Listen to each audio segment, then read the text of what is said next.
नमस्कार, मी साधना मुळे. मुंबई वचननामामध्ये आपले सहर्ष स्वागत. चला पाहूया आजच्या ठळक बातम्या. पी उत्तर वॉर्डमध्ये अवैध जाहिराती. एमएमसी कायदा 328 अ चे उघड उल्लंघन. पी उत्तर वॉर्डमध्ये वरिष्ठ परवाना अधिकारी श्री विजय गवडे आणि जाहिरात निरीक्षक श्री संजय महाजन यांच्याशी संबंधित एक गंभीर परिस्थिती उद्भवली आहे.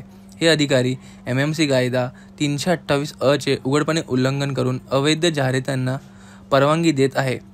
हायकोर्टाने स्पष्टपणे आदेश दिल्यानंतरही या उल्लंघनावर कोणतीही कारवाई केली जात नाही. हे गंभीर प्रश्न निर्माण करते. हे अधिकारी जाणून-बुजून कायद्याचे उल्लंघन करत आहेत का? कायदेशीर मानकांची अंमलबजावणी करण्याऐवजी हे वैयक्तिक फायद्यासाठी भ्रष्ट आचरणात गुंतले आहेत का? या अवैध जाहिरातींचे सातत्याने अस्तित्व आणि उघडपणे दुर्लक्ष केल्यामुळे मोठ्या प्रमाणात निष्काळजीपणा किंवा भ्रष्टाचार असल्याचे सूचित होते. मुंबई महानगरपालिकेची प्रतिष्ठा धोक्यात आहे. श्री विजय गवडे आणि श्री संजय महाजन यांच्यावर कठोर आणि निर्णायक कारवाई करणे अत्यावश्यक आहे. त्यांच्या क्रिया किंवा निष्क्रिया कायद्याचे पालन आणि जनतेचा विश्वास बिघडवतात.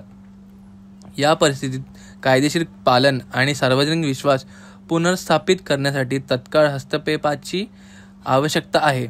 या अधिकाऱ्यांना जबाबदार धरून पक्षपातीपणा किंवा भ्रष्टाचार शिवाय कायद्यांची अंमलबजावणी केली पाहिजे अशी वेळ आली आहे. आपल्या मुंबई वचननामा चॅनलला सबस्क्राईब करा आणि बेल आयकॉन दाबायला विसरू नका.